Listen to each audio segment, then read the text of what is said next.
வெளிப்படுத்தின விசேஷம். அதிகாரம் 18. இவைகளுக்கு பின்பு வேறொரு தூதன் மிகுந்த அதிகாரம் உடையவனாய் வானத்திலிருந்து இறங்கி வர கண்டேன். இவனுடைய மகிமையினால் பூமி பிரகாசமாயிற்று. அவன் பலத்த சத்தமிட்டு, மகா பாபிலோன் விழுந்தது, விழுந்தது, அது பேய்களுடைய குடியிருப்பும் அசுத்த ஆவிகளுடைய காவல் வீடும் அசுத்தமும் அருவருப்புமுள்ள சகலவித பறவைகளுடைய கூடுமாயிற்று. அவளுடைய வேசித்தனத்தின் உக்கிரமான மதுவை எல்லா ஜாதிகளும் குடித்தார்கள். பூமியின் ராஜாக்கள் அவளுடைய வேசித்தனம் பண்ணினார்கள். பூமியின் வர்த்தகர் அவளுடைய செல்வச் செருக்கின் மிகுதியினால் ஐஸ்வர்யவான்கள் ஆனார்கள் என்று விளம்பினான். பின்பு வேறொரு சத்தம் வானத்திலிருந்து உண்டாக கேட்டேன். அது, என் ஜனங்களே, நீங்கள் அவளுடைய பாவங்களுக்கு உடன்படாமலும் அவளுக்கு நேரிடும் வாதைகளில் அகப்படாமலும் இருக்கும்படிக்கு அவளை விட்டு வெளியே வாருங்கள். அவளுடைய பாவம் வான பரியந்தம் எட்டினது. அவளுடைய அநியாயங்களை தேவன் நினைவு கூர்ந்தார். அவள் உங்களுக்கு பலனளித்தது போல நீங்களும் அவளுக்கு பலனளியுங்கள். அவளுடைய கிரியைகளுக்கு தக்கதாக அவளுக்கு இரட்டிப்பாக கொடுத்து தீருங்கள். அவள் உங்களுக்கு கலந்து கொடுத்த பாத்திரத்திலே இரட்டிப்பாக அவளுக்கு கலந்து கொடுங்கள். அவள் தன்னை மகிமைப்படுத்தி செல்வச் செருக்காய் வாழ்ந்தது எவ்வளவோ அவ்வளவாய் வாதையையும் துக்கத்தையும் அவளுக்கு கொடுங்கள். நான் ராஜஸ்திரியாய் வீற்றிருக்கிறேன், நான் கைம்பெண் அல்ல, நான் துக்கத்தை காண்பதில்லை என்று அவள் தன் இருதயத்திலே எண்ணினாள். ஆகையால் அவளுக்கு வரும் வாதைகளாகிய சாவும் துக்கமும் பஞ்சமும் ஒரே நாளிலே வரும். அவள் அக்கினியினாலே சுட்டெரிக்கப்படுவாள்.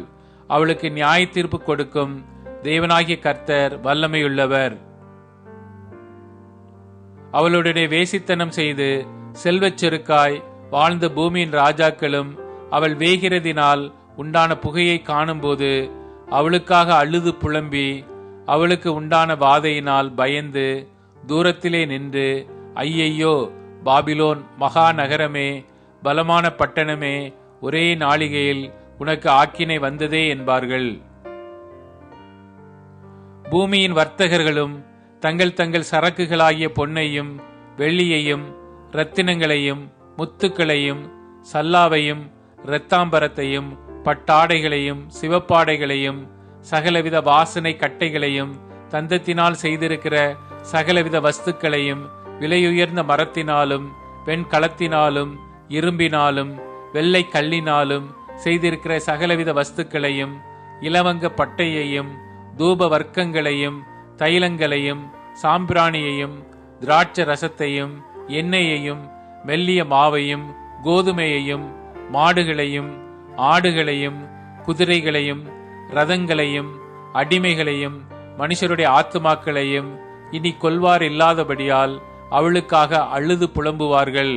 உன் ஆத்துமா இச்சித்த பல வர்க்கங்கள் உன்னை விட்டு நீங்கி போயின. கொழுமையானவைகளும் சம்பிரமானவைகளும் உன்னை விட்டு நீங்கி போயின. நீ அவைகளை இனி காண்பதில்லை.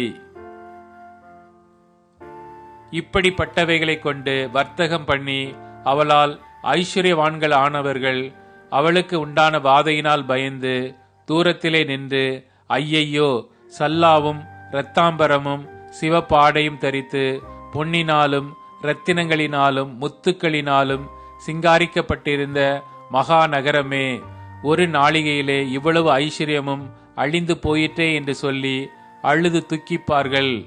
மாலுமிகள் யாவரும், கப்பல்களில் யாத்திரை பண்ணுகிறவர்கள் யாவரும், கப்பல் ஆட்களும், சமுத்திரத்திலே தொழில் செய்கிற யாவரும் தூரத்திலே நின்று அவள் வேகிறதினால் உண்டான புகையை பார்த்து, இந்த மகா நகரத்திற்கொப்பான நகரம் உண்டோ என்று சத்தமிட்டு தங்கள் தலைகள் மேல் புழுதியை போட்டுக்கொண்டு, ஐயையோ, மகா நகரமே, சமுத்திரத்திலே கப்பல்களையுடைய அனைவரும் இவருடைய உச்சிதமான சம்பூரணத்தினால் ஐஸ்வர்யவான்கள் ஆனார்களே, ஒரு நாளிகையில் இவள் பாழாய் போனாளே என்று அழுது துக்கித்து ஓலமிடுவார்கள். பரலோகமே, பரிசுத்தவான்களாகிய அப்போஸ்தலர்களே, தீர்க்க தரிசிகளே, அவளை குறித்து களி கூறுங்கள். உங்கள் நிமித்தம் தேவன் அவளை நியாயம் தீர்த்தாரே என்று தூதன் சொன்னான்.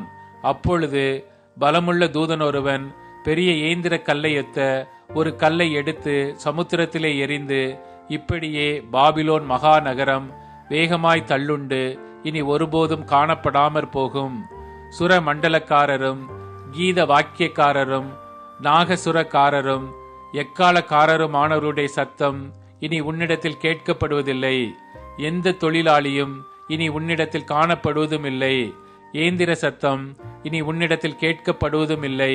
விளக்கு வெளிச்சம் இனி உன்னிடத்தில் பிரகாசிப்பதும் இல்லை. மணவாளனும் மணவாட்டியுமானவர்களுடைய சத்தம் இனி உன்னிடத்தில் கேட்கப்படுவதும் இல்லை.